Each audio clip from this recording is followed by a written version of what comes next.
this time, Highland has the unique opportunity to complete $8 million of facility work with little to no increase in taxes.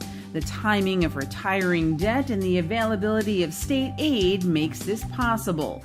During the 2014 capital project referendum process, the Community Facilities Review Committee requested that the Board of Education invest in our facilities on a more regular basis, avoiding large projects that create spikes in taxes. In response, the Support Service Committee has been meeting regularly and thoughtfully analyzing building needs and district finances in order to develop a facilities strategy. With help from several community members from the original 2014 committee, a list of work has been recommended for inclusion in an $8 million capital project that will be placed before the community on May 15th. The same day, voters will decide on the annual school budget and elect members to the Board of Education. The project is anticipated to have no associated tax increase. So how will it be funded? First, approximately 66% of the overall cost, including interest, will be reimbursed by New York State Building Aid. With the state covering almost $5.3 million of the cost, we are able to complete a level of work that would not be fiscally possible to include in the annual school operating budget.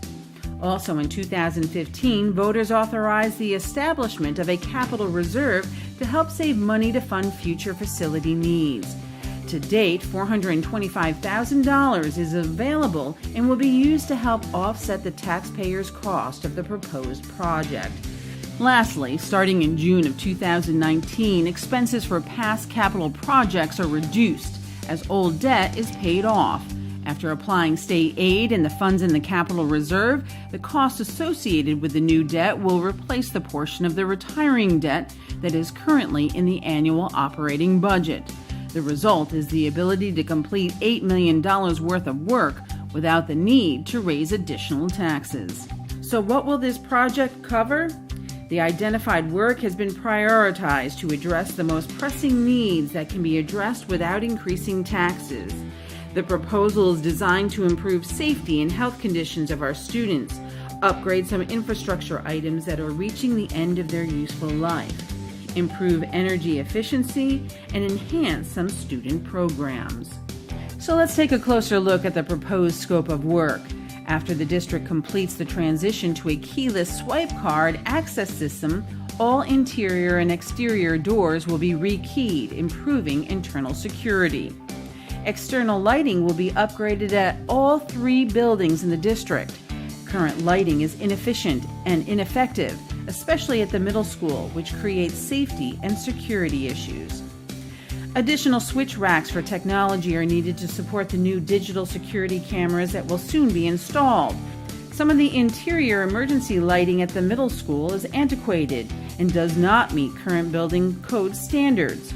New units would be installed. Our buses transport over 1,700 students daily, so the ability for the dispatcher and drivers to quickly communicate is paramount. During a power outage, the transportation team loses communication functions with phones, computers, and radios. Other important functions that are hindered are the ability to pump gas and operating the garage bay doors. There are similar concerns at the middle school, with the added worry about the loss of refrigeration in the school kitchen. Installing generators in these 2 locations would assist in reducing these risks.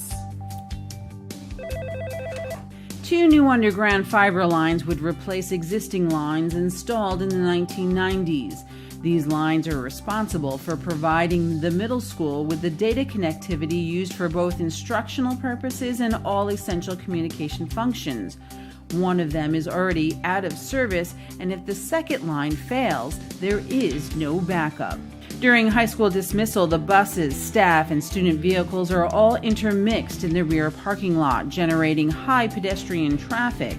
Relocating the bus loop and redesigning the exterior pedestrian flow is planned to enhance safety and circulate foot traffic into the new security vestibule. The pneumatic controls which operate the heating and ventilation systems at the middle school would be replaced, and at the elementary school, 1971-era classroom univents would be upgraded. Several worn and inefficient HVAC dampers from the 1960s would be replaced at the high school. The current translucent paneled roof over the high school library media center was installed in 2001 and is nearing the end of its lifespan. Evidence of deterioration on the panels has been noted, which is indicative of pending system failure. The replacement roof would contain a UV coating, which would help reduce heat transfer and result in a reduction of energy consumption. Sewer pumps at the high school, which are reaching their end of life, would be upgraded. The outside basketball court at the middle school is cracked and uneven. Further deterioration would result in the court becoming unsafe and unusable. The court would be resurfaced. Aged, worn stage curtains at the high school would be replaced. An upgrade to a modern ceiling-mounted projector and the installation of a larger screen is also included. The physical education equipment rooms and the central administration offices were created by adding interior walls to larger spaces. This method of adding space creates difficulties for regulating heat. Air temperature systems would be reconfigured in these areas. And finally, some projects that focus on improving safety have been recommended. However, the specifics will be kept confidential for security purposes.